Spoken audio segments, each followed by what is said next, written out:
This week, Kirby Smart was asked about recruiting your own program, recruiting guys that have been in the program for a couple of years, tampering, right? It's a different college football world that we live in. Saying that over and over, starting to get a little cliche, but it is true.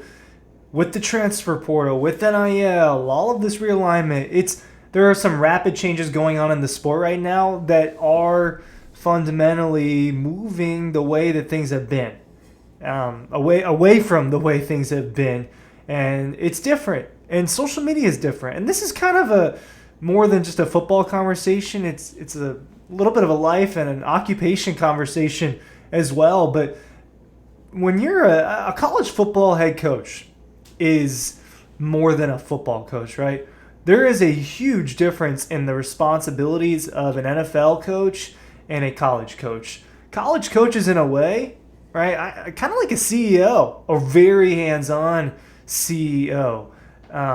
Kirby, he's got to coach the team. He's got to manage the team. He's got to manage the staff a lot, right?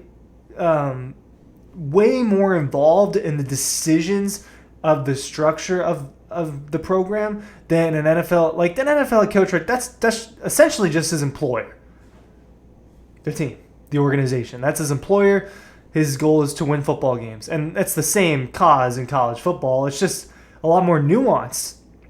And recruiting is a lot more complicated than it was before. And social media is a big part of that. I want to talk about that because social media I'll tell personal stuff. Social media can be a bad thing. Or it can be a very influential thing, and that can be very good or very bad. It could be either way. But Julian Humphrey was a topic of discussion for Georgia. If you're not familiar with Julian Humphrey, because he wasn't really a starter in the past, he is a corner for Georgia, cornerback, number 12 on the defense, who entered the transfer portal for a second there in December, or around the Orange Bowl. I'm actually forgetting the specific dates, but he flirted with entering the transfer portal around bowl season. So yeah, I'm gonna look at my options. Maybe it's not Georgia. When I first saw that, I was pretty shocked because I was like, Julian Humphrey is going to be one of the starting corners if he just stays at Georgia this year.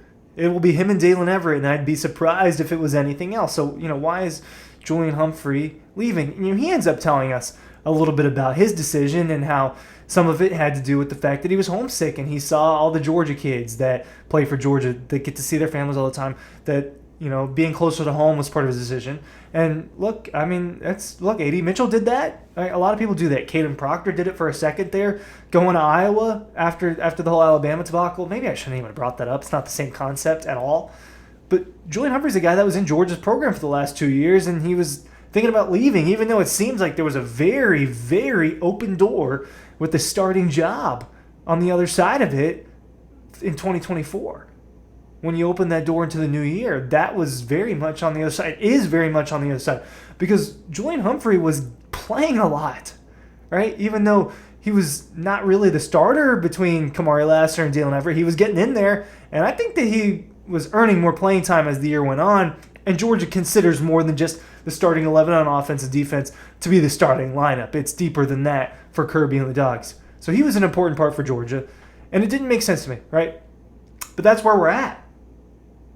That's where we're at. Social media does have something to do with it, and Kirby actually talked about that. I'll read his quote in just a second in terms of that. He had a lot to say about this topic, so there's a few different things I want to discuss. Ryan Kelly from Dawg Post here, asking you to sign up for our newsletter if you haven't done so, and thanking you if you have. It takes just a few seconds.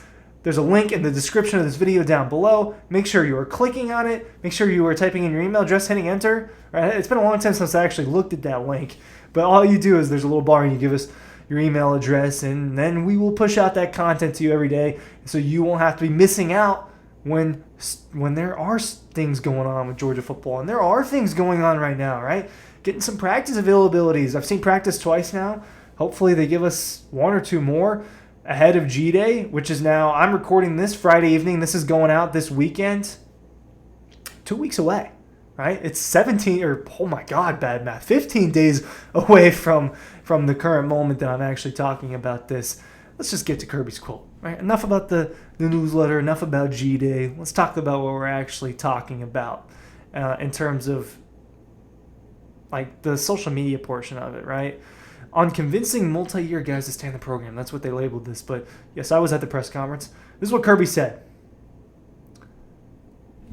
I think kids get confused. I think kids, a lot of the times, we try to communicate with our kids. He keeps calling them kids. We try to communicate with our kids really well, be upfront with our kids.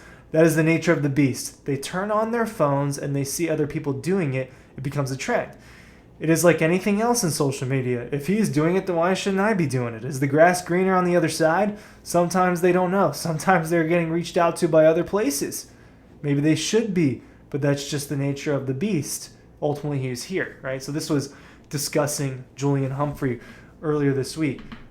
Social media is extremely influential. How much of a...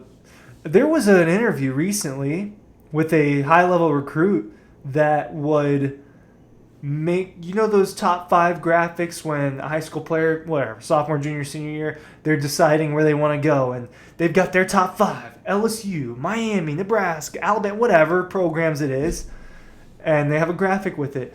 There was a recruit recently that admitted, and it was supposed to be a Georgia kid, or maybe he was from Georgia, I don't know, but he's not a Georgia football player. There was a recruit that admitted that he would just put those graphics up to stir controversy and to get followers and to grow some popularity. And even though he kind of knew it was really more so down to these 1 or 2 schools, not these 7 or 8. So social media does matter. Trends matter, right? Someone's doing something cool. All of a sudden, everyone's wearing the same slides. All of a sudden, everyone's wearing the same shorts. And I get it. You see people entering the transfer portal, people going home. It hurt, you know, it could hurt. Maybe I should be doing that. You start thinking that. Personal examples. Look, I'm young. I'm 23. I've got a lot of career stuff going on. I've got a lot of life decisions that I'm always having to make. It feels like right now, in terms of where do I want to be? What do I want to be doing? You see on social media what other people are doing, and it's like, why am I not doing that? Why can't I? Why is that not my life? You know, I even struggle with that sometimes. And this job's awesome.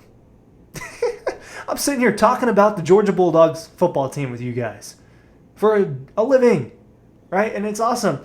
But, you know, sometimes you see on social media, oh, man, they're doing this, they're traveling. That person, they get to be there, they get to be here with these people. And it's the same concept with the football. And they see other people, and it does become a little bit of a trend. Oh, you know, I can. It also is teaching... Look, there are good and bad things with the portal.